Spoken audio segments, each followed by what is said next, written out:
Hello, I'm Ashley, the engineer at Andover Norton, and one of the things I occasionally get asked is what does the switchgear do on my MKIII Commando? Strangely enough, we've even had people ringing up and say that's nothing like my switchgear, and when they describe it, it sounds like it's a pre-MKIII. The reason why they think it's a MKIII is because it's got an Norton electric start on. We've even had problems where people have bought the wrong master cylinder for the switchgear because they think it's a MKIII model, when it clearly isn't. It's something we're starting to see now, and we get these queries about 1 or 2 a month to show you how common these problems are. Right, with the MKIII switchgear, the light switch is on the ignition switch. The central position is the off position. One turn to the right is your ignition, no lights. Second turn to the right is ignition and lights. In this position, you should have your pilot light in the pilot position if it's still daylight. At night time, you'd need to flick it up to headlight.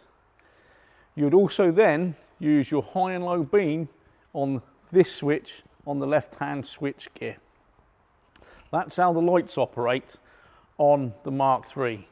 We do get a question, how do I switch the lights on my MKIII? It's in the ignition switch on this model.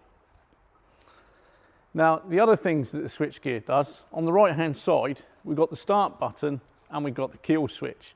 Some people bypass the wiring to the kill switch. Not necessarily a problem, but I believe in some parts of the world, having a working kill switch is a legal requirement.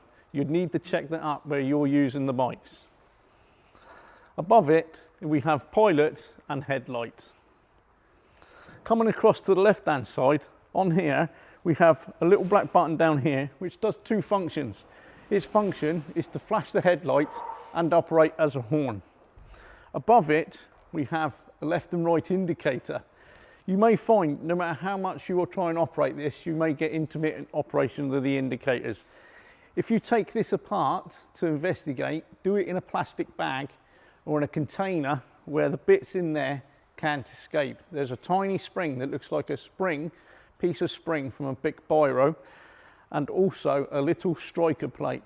The striker plate you can make yourself out of a little piece of brass. If you've got needle files, you can shape it to work.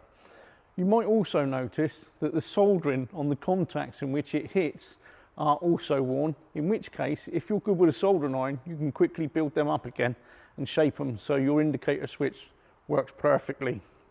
Above it, we have the high and the low beam.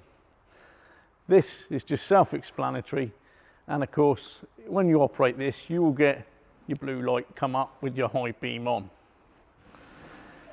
That explains the switchgear for a MKIII Commando. The MKIII Commando only has this switchgear.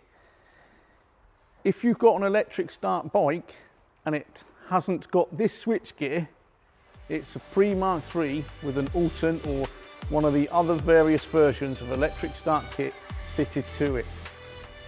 Always worth remembering that. If you've got any other questions, please feel free to contact myself or Simon at Andover Norton. If you need any additional photographs or information, please feel free to get in touch.